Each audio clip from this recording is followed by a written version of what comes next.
एक बार एक व्यक्ति कभी गंगा नहाने नहीं गया। उसकी पत्नी ने कहा, यार तुम कभी गंगा नहाने नहीं गए, एक बार गंगा तो नहा लो। अरे बोले, क्या होता गंगा नहाने से? गंगा नहाने से मुक्ति होती तो सारी मछलियां तर गई होती। ऐसे ऐसे तर्क भी लोगों के पास होता है, कुछ नहीं होता गंगा नहाने। अरे बोले, आप तो जुट्टे के जैसे तर्क करते रहते, जाकर के एक बार नहा लो। अच्छा, वो नहाने क्यों नहीं जाता था? क्योंकि बहुत कंजूस था। वो सोचता था नहाने जाएंगे पंडा जी पीछे पड़ जाएंगे, तो कुछ ना कुछ देना पड़ेगा। अब पत्नी ने बार बार जिद किया, चले जाओ चले जाओ, एक बार तो गंगा नहा लो। सो बेचारा चला गया। कहां गया मालूम? नहाने के लिए मुर्दा घाट। मुर्दा घाट गया नहाने।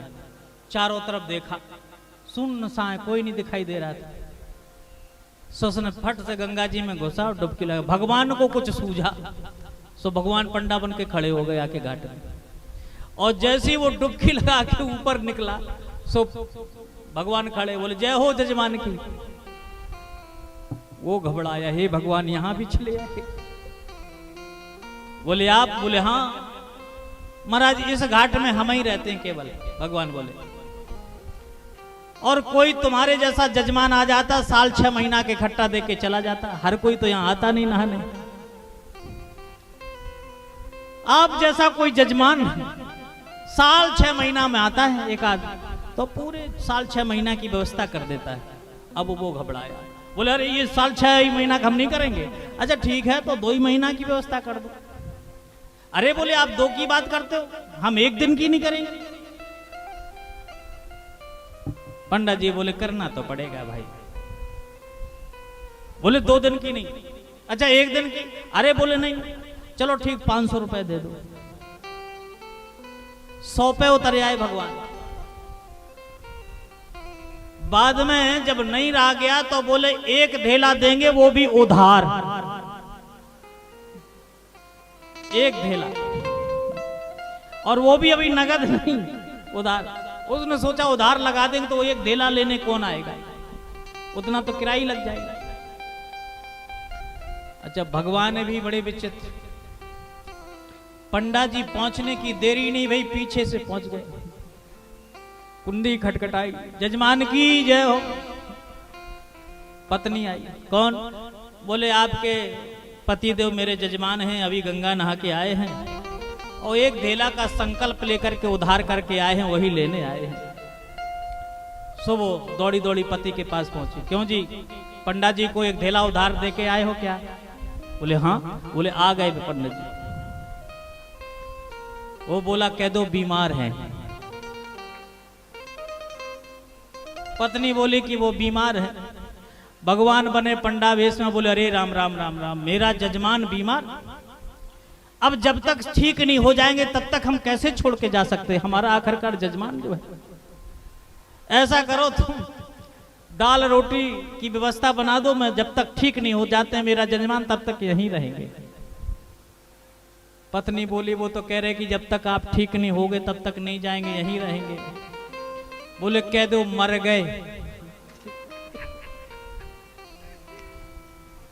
और वो सांस रोक करके बिल्कुल लेट गया।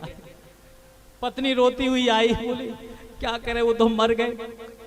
भगवान, अरे राम राम राम राम, एक जैसे तैसे जजमान बना था वो भी मर गया। खैर, अब भगवान के आगे कहाँ किसी की चलती है।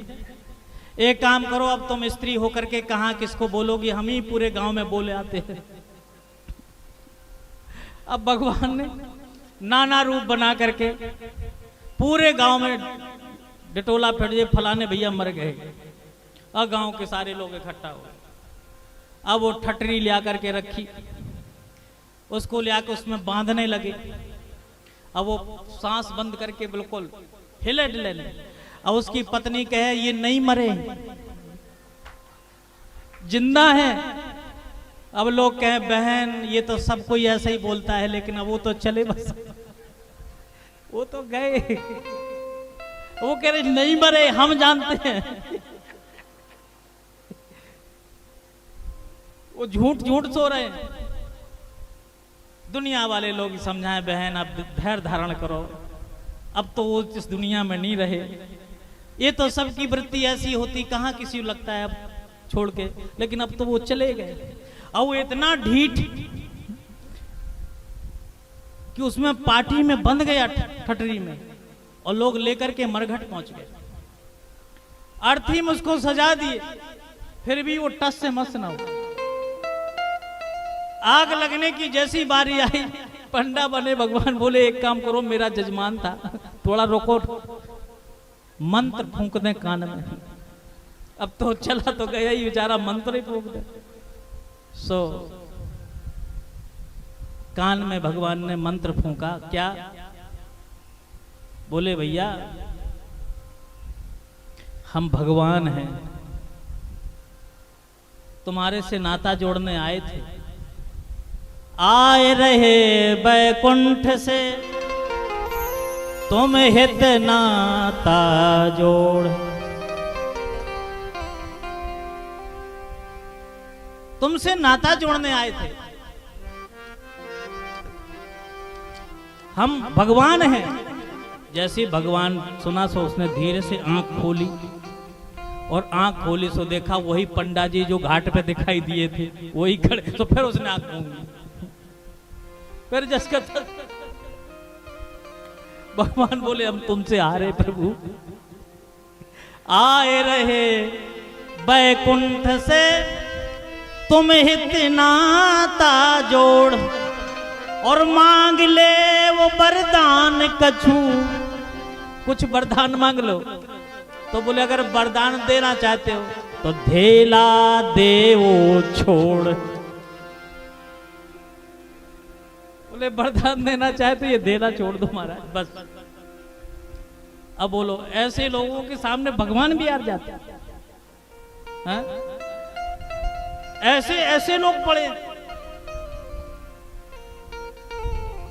कि परमात्मा भी सोच में, परमात्मा ने जिसने रचा, भगवान भी कभी कभी सोचते हैं